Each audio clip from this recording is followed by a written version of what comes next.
इस मकसद को हासिल करने की तमन्ना और जद्दोजहद से ही इंसान के अंदर बाकायदगी पैदा होती है।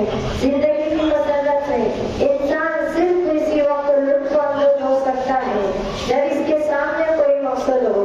जो अपने मकसद के करीब होता है इससे कामयाबी की खुशी और लज्जत मिलती है।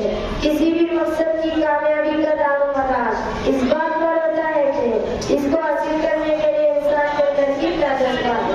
अगर जज्बा हो तो मुश्किल और नामुमकिन काम भी मुमकिन हो जाते हैं, और अगर जज्बा कमजोर हो तो अक्सर नाकामी का सामना करना पड़ता है।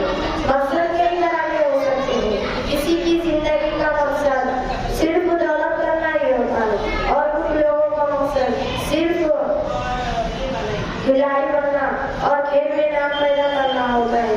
कुछ लोगों को डॉक्टरी का पेशा, कुछ लोगों को इल्म हासिल करना ही होता है, और कुछ लोगों का मकसद डॉक्टरी का पेशा इख्तियार करना होता है, और कुछ लोगों को सियाहत की जिंदगी पसंद है। जहाँ तक मेरी जिंदगी का सवाल है, मैं इस नतीजे पर पहुँचा हूँ कि दौलत जमा करके इंसान को खुशियाँ कम और परेशानियाँ ज्यादा मिलती है।